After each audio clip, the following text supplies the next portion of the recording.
Ok, j'espère que tu vas bien. On va parler aujourd'hui d'illusions. On va parler d'illusions qui te maintiennent dans tes résultats actuels. Et je vais te montrer comment identifier ces illusions. On va d'ailleurs parler un petit peu de philosophie. On a Platon qui a théorisé quelque chose là autour, et très rapidement, hein. Et on va voir comment briser, donc identifier et briser tes illusions. Parce que les illusions, on est de toute façon, on vit dans une illusion, d'accord? Je vais d'ailleurs commencer tout de suite. On vit dans une illusion, c'est-à-dire que il y a le monde, la réalité telle qu'elle est, et il y a comment on l'aperçoit, d'accord? Donc, pour ceux pour qui c'est pas encore très familier, on a vraiment, donc notre cerveau vit dans notre boîte crânienne et n'a pas du tout contact avec l'extérieur. Donc, qu'est-ce que le cerveau, enfin, qu'est-ce que le corps a mis en place pour ça? Il a mis des sens. On a les 5 sens, d'accord? VACOG, visuel, auditif, kinesthésique, olfactif et gustatif. Et donc, on a ces sens qui nous permettent de capter ce qui se passe à l'extérieur. Donc on va capter une fraction des choses qui se passent, et puis on va l'interpréter. D'accord? Et d'ailleurs, peut-être déjà entendu parler des biais cognitifs, on va interpréter les choses d'une autre manière, mais cette interprétation n'est qu'une illusion, basée sur ce qu'on comprend déjà de la réalité. D'accord? Donc, si tu es convaincu, je sais pas, tu vois, typiquement, on voit en politique, si tu es convaincu par les arguments de la droite, que tu t'identifies comme à droite ou à gauche, tu vas avoir plus tendance à voir tous les arguments de la droite comme vrais et tous les arguments de la gauche comme faux. Il s'agit de biais d'endogroupes et d'exogroupes, par exemple, ou biais de confirmation. Voilà, c'est une tendance à préférer, tendance à valider ce qu'on préfère ou à discréditer ce qu'on n'aime pas. D'accord? Donc, bref, c'est juste pour te donner rapidement comment fonctionnent finalement ces illusions. Quand tu comprends ça déjà, alors je sais que beaucoup qui m'écoutaient, vous comprenez déjà ces bases-là, donc on va aller assez vite là-dessus, mais c'était peut-être pour mettre juste le point. Et donc du coup, cette illusion, le problème c'est qu'on n'en a pas conscience. D'accord? On a des convictions, des croyances, et on est convaincu que c'est la réalité. Et c'est le principe d'une illusion, tu vois, comme un magicien qui fait flotter, je sais pas, un canari, peut-être pas un truc, flotter une voiture dans l'air, par exemple. Il donne l'impression au cerveau que c'est vrai, que ça flotte vraiment, alors qu'il y a un truc derrière qu'on voit pas. Alors là, on a plus ou moins conscience qu'il s'agit d'une illusion, mais dans certains cas, on n'en a pas conscience. Je te donne des exemples. On a notamment le poisson qui est dans l'eau, d'accord? Donc le poisson, lui, il a pas conscience que l'eau existe. Pourquoi? Parce qu'il n'a jamais été à l'extérieur de l'eau, donc il n'a pas vu l'extérieur de l'eau. Donc le poisson n'a pas conscience de l'eau. Tu vois, comme nous, on vit dans un monde où peut-être on n'a pas conscience d'autres couches de la réalité, forcément. D'accord? Donc, un petit exemple tout con.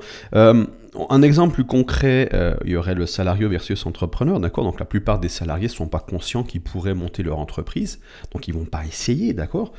L'entrepreneur, lui, qui a compris qu'il peut accéder à une liberté supplémentaire en lançant son entreprise, il va regarder le salarié en se disant « mais t'es taré », d'accord? Un autre exemple, on aurait chez les entrepreneurs, ça je le vois beaucoup, les entrepreneurs qui n'ont pas conscience que les raccourcis n'existent pas, qui vont acheter encore et encore de nouvelles formations en espérant trouver cette fois la formation qui va les faire percer, qui vont trouver enfin le secret qui va les propulser aux 10 000 € par mois. D'accord? Et d'ailleurs, souvent, on voit ce truc, quand tu dis, ok, j'ai 0 résultat, je vais prendre un coach, et t'as l'impression que quand tu prends un coach, tu vas avoir un effet multiplicatif sur tes résultats, ce qui est possible, mais ça prend du temps, d'accord? Pour démarrer la machine, ça peut prendre des années. Moi, je discute avec des gens, je le vois aussi, vraiment bien, quand tu commences vraiment à bien gagner ta vie, en principe, même des gens que tu penses qui sont en overnight success, en réalité, ça leur a pris à peu près 10 ans, d'accord, pour gagner 50 000 €, 100 000 € par mois. Il aura fallu bien 10 ans, d'accord? Et ça, c'est les gens qui ont eu du succès encore assez rapidement, d'accord? Donc ça, on n'a pas conscience, on ne veut pas voir cette réalité-là. Donc qu'est-ce qu'on fait à la place? On va chercher des solutions. D'ailleurs, les formateurs savent très bien de vendre ces solutions et te faire ressentir qu'il s'agit d'un raccourci, et c'est là où il y a tout un biais, et donc du coup on a une réalité, et donc tous les entrepreneurs qui ne réussissent pas sont bloqués dans ce syndrome de l'objet brillant, ils sont bloqués dans le fait de chercher un raccourci. Parfois ils en sont conscients, parfois ils ne sont pas conscients, le truc c'est vraiment de sortir de ça. Okay? Moi-même, je vais te donner je vais t'expliquer moi-même ce que j'ai vécu, un des plus gros changements de mindset, donc quand on change d'illusion, on change de mindset.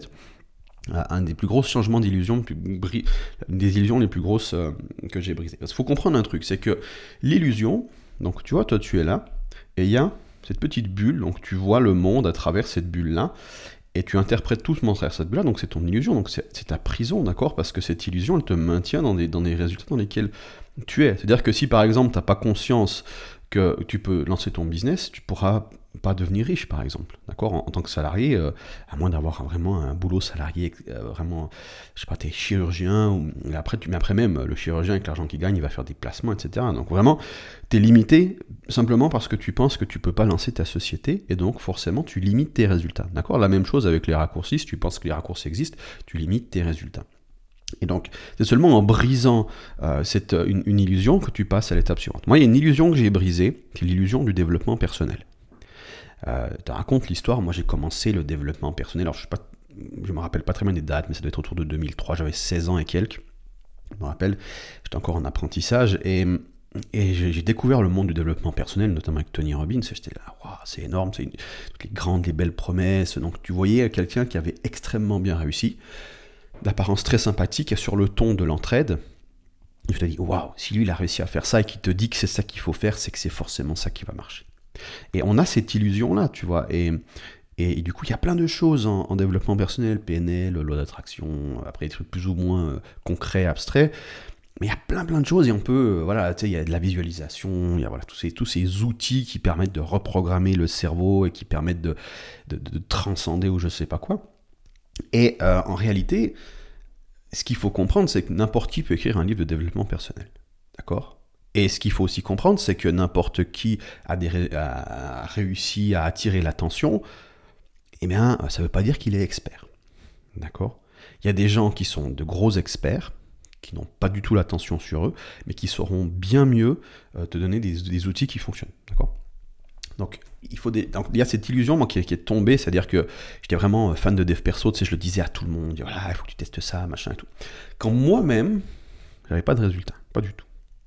Et pire, ça me rendait encore plus misérable de voir que c'était possible de faire des grandes choses, et donc du coup je me comparais à ces grandes choses au lieu de me comparer à la moyenne, et donc du coup ma crise identitaire était beaucoup plus grande.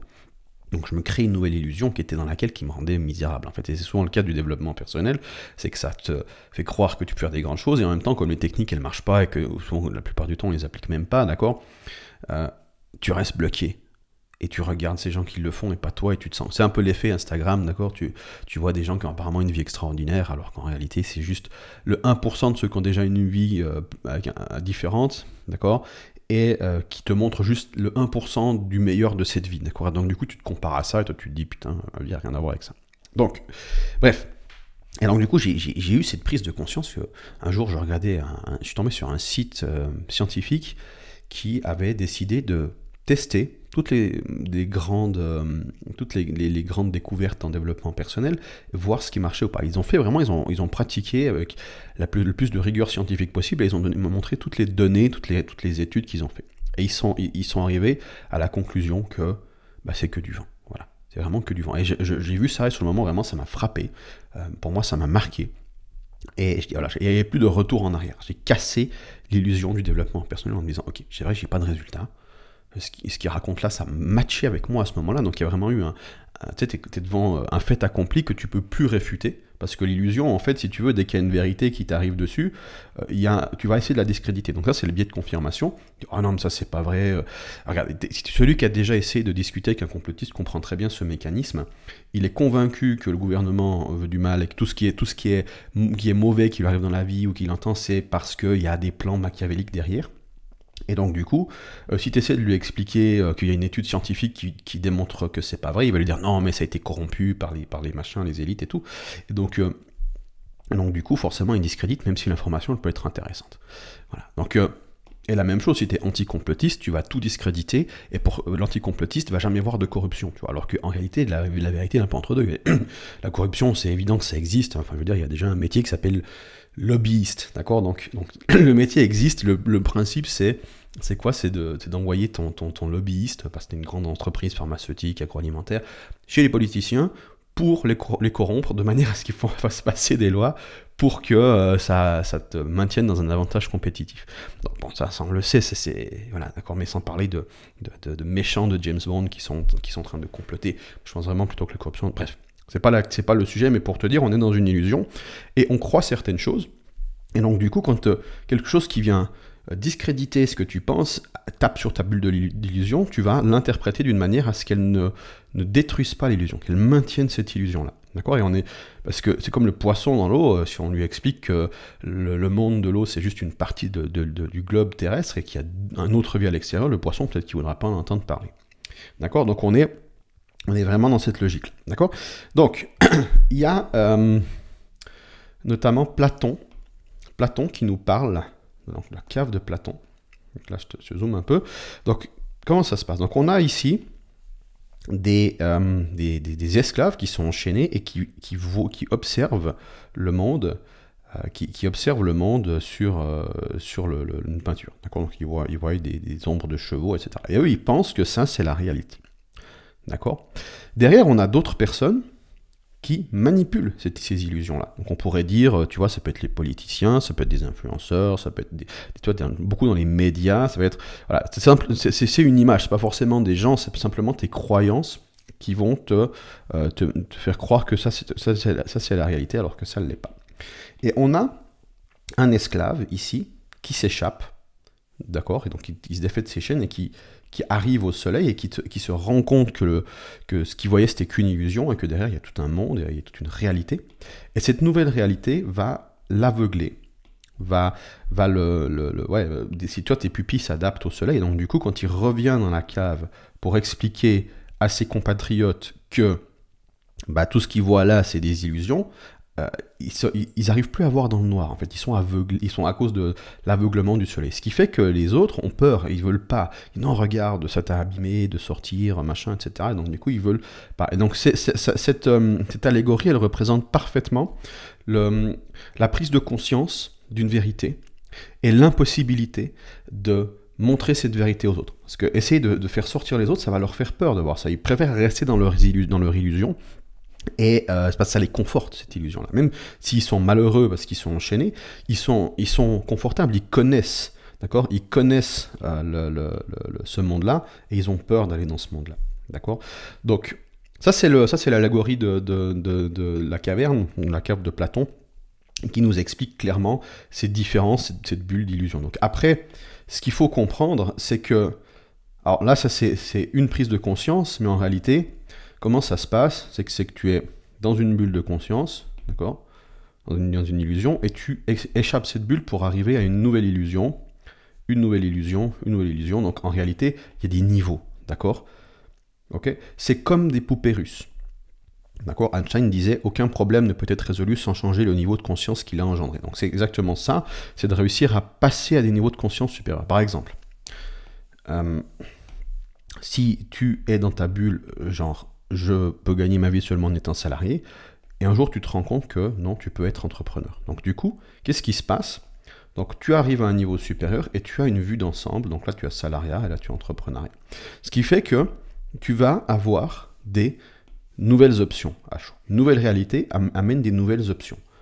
Ça te fait prendre conscience que le monde est plus complexe que ce que tu voyais, que le monde est plus nuancé que ce que tu croyais, et que ta conviction d'avant elle est détruite et tu te rends compte qu'il y a d'autres manières de faire les choses auxquelles tu n'avais pas pensé.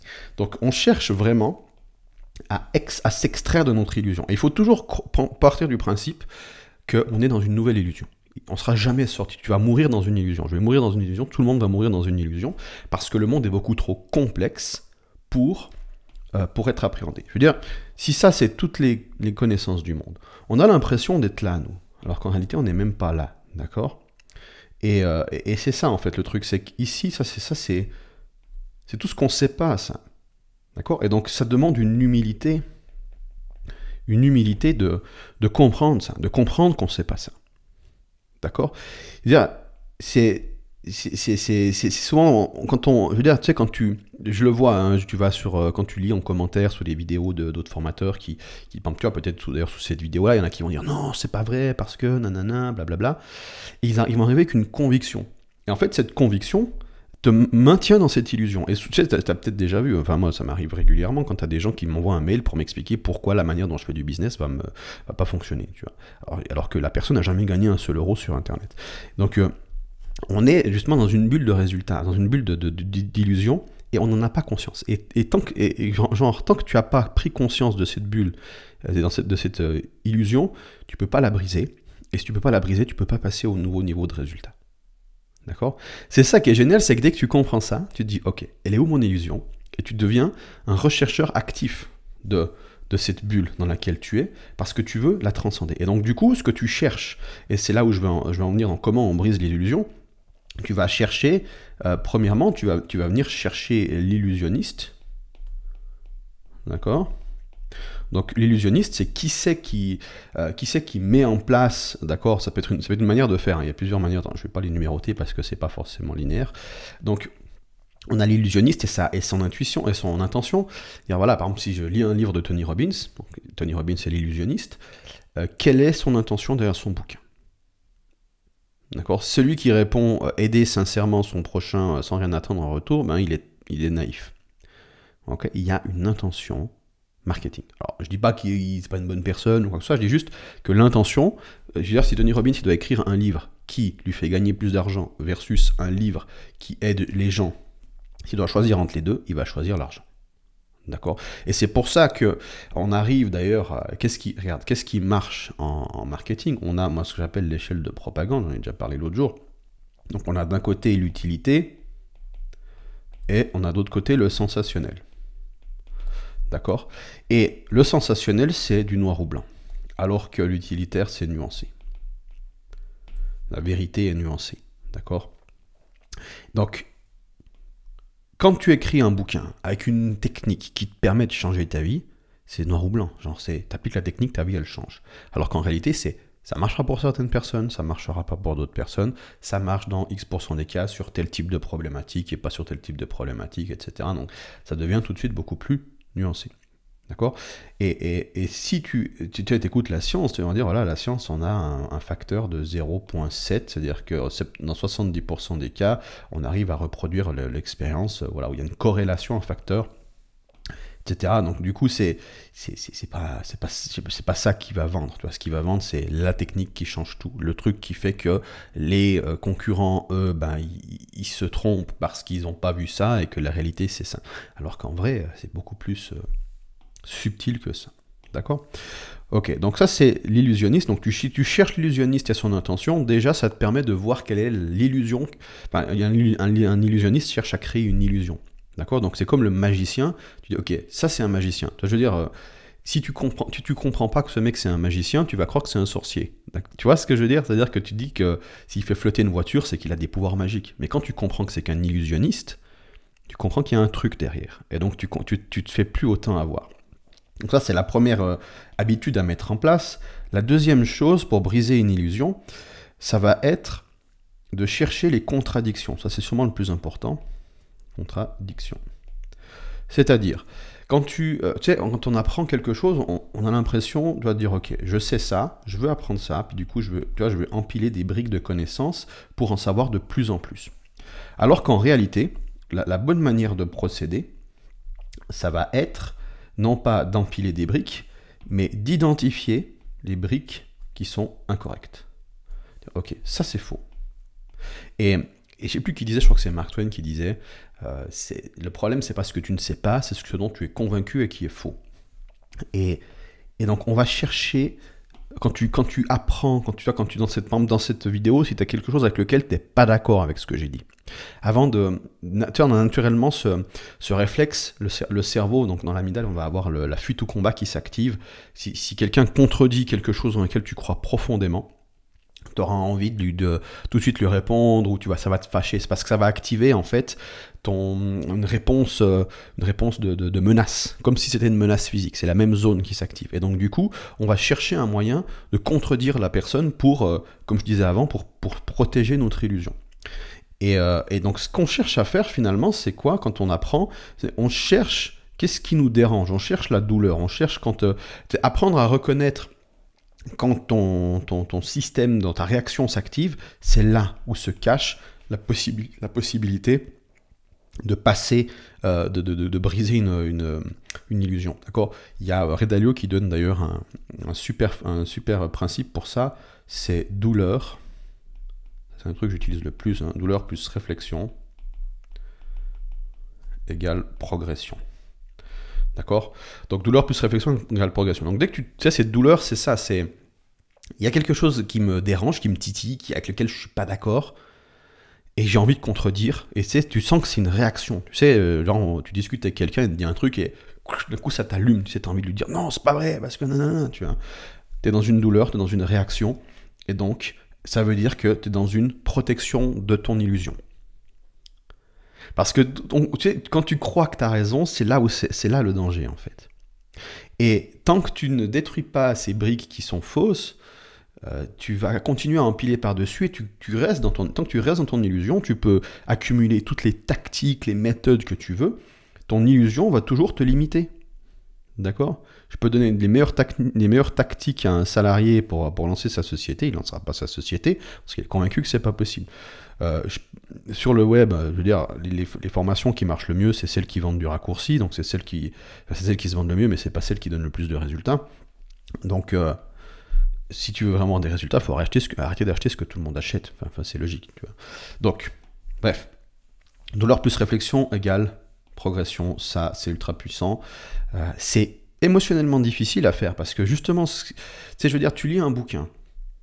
Tu as un auteur, tu as identifié, c'est un expert de chez Expert qui a écrit un bouquin en 15 chapitres et qui t'explique comment faire X.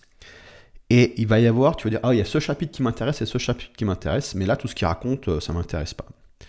La question qu'il faut se poser, c'est pourquoi tu discrédites ça?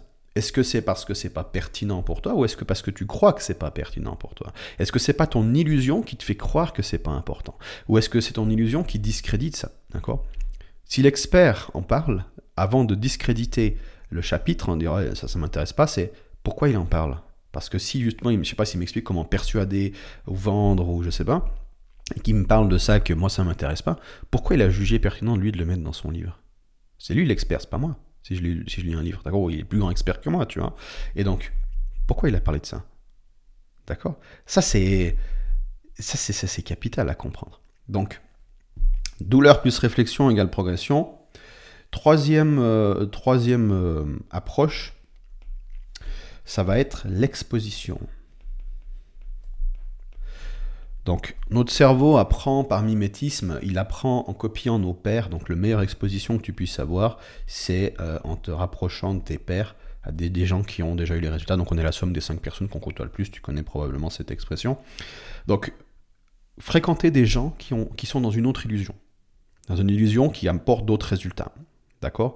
Ce qui est intéressant avec cette approche, c'est qu'aussi, petite parenthèse, c'est qu'on ne cherche plus la vérité. On cherche la bonne illusion. Tu vois la différence? La vérité, elle est compliquée. Personne ne détient la vérité. On peut être un peu moins faux. On peut être dans une illusion on croit des choses qui sont fausses, mais qui nous apportent des résultats qu'on veut. Donc, ce qui nous intéresse, c'est de trouver la bonne illusion. Donc, trouver la personne qui est dans une illusion qui lui apporte certains résultats, que tu convoites. Fréquenter ces personnes va faire en sorte que tes croyances vont naturellement s'adapter à cette personne et donc provoquer une illusion similaire et donc obtenir des résultats similaires. D'accord? Si tu vis en Occident, tu as l'illusion que tu es dans la moyenne, que tu vis, que tu n'es pas forcément à un niveau de vie très élevé, ou je ne sais pas dans quelle classe sociale tu es, ou alors au contraire, je sais pas, mais maison pour les gens normaux qui gagnent un SMIC ou un peu plus, ok, on est dans la moyenne, c'est pas fantastique. Mais tu vas, suivant dans quel pays, tu vas te rendre compte que en fait, tu es un roi ou une reine, d'accord? Donc, c'est parce que tu es dans ton illusion. Parce que tout ce que tu vois autour de toi, là, les gens que tu côtoies au quotidien, c'est pas des gens de ces autres pays, c'est des gens de ton pays, peut-être la France. Moi, j'habite en Suisse, tu vois. Donc pour moi, en Suisse, c'est normal d'avoir un certain standing. Quand je vais en France, le standing est différent parce que la Suisse, c'est un pays très très riche, d'accord. Et donc, il y a une différence, d'accord. Donc, t'exposer à des personnes qui sont dans une illusion, qui apportent un autre type de résultat. Et ce qui est intéressant, tu vois, je veux dire, dans toutes les approches, quand tu restes dans ton coin, tu dois un peu, trouver par toi-même quelles sont les croyances qui te maintiennent dans une illusion, etc. Quand tu vas simplement avec des gens qui ont d'autres résultats, c'est un mécanisme automatique. Il y a une transformation automatique qui va se faire. Je veux dire, tu n'as pas besoin de comprendre quelles sont les vraies, les fausses croyances de l'illusion, enfin les bonnes et les mauvaises. Ça va se faire naturellement par mimétisme. C'est pour ça que c'est très très puissant de fréquenter simplement des bonnes personnes. Et d'ailleurs, des personnes d'illusions différentes. D'ailleurs, c'est le facteur numéro 1 du succès. C'est pas l'intelligence, c'est même pas le travail, c'est même pas le facteur qui a le plus d'impact sur les résultats, c'est la diversité des groupes que la personne fréquente. Donc plus tu es dynamique dans l'approche de groupe, plus tu rencontres de nouvelles personnes, avec des croyances différentes, hein, justement tu vas aller avec des gens qui sont dans des croyances opposées aux tiennes, dans des illusions opposées aux tiennes, tu vas les fréquenter, et donc du coup ça te permet d'avoir beaucoup plus de perspectives sur le monde et de briser tes illusions. D'accord ? Dans la contradiction, ça s'applique, c'est-à-dire que si tu dis, je sais pas, tu es, si je prends la politique, mettons, tu es quelqu'un qui est de droite, et donc du coup tu vas te mettre à fréquenter des gens qui sont de gauche, comme de droite, ça va forcément complètement élargir ta perspective, d'accord ? Donc là, on est dans de la contradiction. Donc on peut mélanger les différentes techniques. Et puis la dernière, c'est de faire de l'expérimentation. Expérimentation, là, on va y arriver. Donc, expérimenter l'opposé de ce que tu crois. Donc, si tu penses qu'il faut faire comme ça, ou si tu penses qu'une chose est importante, tu dis, je vais tester de faire l'exact opposé. Pour autant que ça n'a pas c'est pas un risque. Genre, si tu penses que le parachute n'est pas indispensable quand tu fais un saut en parachute, puis tu te dis, ok, je vais tester sans le parachute pour voir, là, il y a quand même des conséquences qui sont dramatiques. Donc, il faut bien évidemment évaluer la réversibilité des actes. D'accord ? Donc plus c'est irréversible, plus il faut prendre de temps pour décider. Mais sur le web, je veux dire, la plupart des expérimentations, genre envoyer un mail, créer un contenu, créer un produit, ça demande du temps, mais c'est pas ça qui va complètement foirer ta vie. D'accord ? Donc on peut faire pas mal d'expérimentations, voir ce qui marche, voir ce qui marche pas. Et c'est en testant l'opposé, donc en faisant de la contradiction, encore une fois, qu'on va découvrir des nouvelles choses. Juste un point encore sur l'exposition, peut-être je t'ai pas dit, donc je t'ai parlé de fréquenter d'autres personnes. C'est valable aussi de t'exposer à d'autres types de contenus, en fait, d'accord ? Des choses que tu lirais pas forcément, que tu consommerais pas forcément. Donc c'est autant valable de consommer des choses dans une nouvelle illusion, dans un autre paradigme, que de retirer des choses dans ton paradigme actuel. Parce qu'il y a vraiment une force. Tu vois, il y a vraiment une force, comment je peux dessiner ça ? Donc, toi, tu es dans ton illusion, tu peux fréquenter des gens dans une autre illusion, mais tu peux aussi fréquenter des gens dans ton illusion. Donc, du coup, si tu fréquentes, je sais pas, 10 heures par jour des gens qui sont dans la même illusion que toi, et 10 minutes par jour dans des gens qui sont dans une autre illusion, la force, elle va dans ce sens-là. D'accord ? Donc, il faut inverser cette tendance. D'accord ? Si tu fréquentes plus qu'1 heure par jour des gens dans cette illusion et 10 heures par jour dans cette illusion, en l'espace de quelques semaines, quelques mois, tu auras un chiffre de réalité qui est dramatique.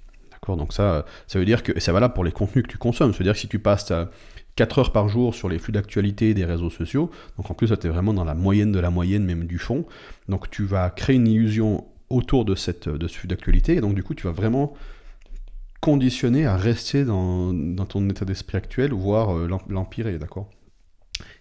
Même si derrière tu lis 1 heure par jour de contenu de qualité, c'est pas suffisant pour contrebalancer l'effet. Donc on cherche vraiment un équilibre. C'est pour ça que moi je préfère supprimer de la mauvaise consommation, de la mauvaise exposition, plutôt que d'en rajouter de la bonne. Parce que rien que supprimer de la mauvaise, déjà, ça a un impact énorme. Et c'est plus facile à supprimer qu'à rajouter. Et te rencontrer quelqu'un qui est dans une nouvelle réalité, dans une nouvelle illusion, c'est pas forcément des gens qui sont toujours accessibles, suivant ce que tu cherches. Donc c'est plus dur de rencontrer ces personnes et de se lier d'amitié. Je dis pas qu'il faut pas le faire, je dis que c'est plus dur que de dire cette personne elle me tire en bas, elle est toxique, machin, donc j'arrête de voir cette personne, ou je mets un peu de distance avec elle, je la vois moins souvent, d'accord ? Donc voilà, donc ça c'est comment on identifie et qu'on brise une illusion. Il y a d'autres méthodologies, moi je te donne celle que j'utilise régulièrement. Dès que tu prends conscience de ça, tu deviens vraiment un chasseur d'illusions. Au lieu de juste stacker des compétences, ce qui est important aussi, hein, ou d'apprendre des choses, de la tactique, ça a son utilité, tu cherches à voir ton illusion, la briser, et ça te permet d'élargir le champ des possibles. Qu'est-ce que tu crois, penses possible, d'accord ?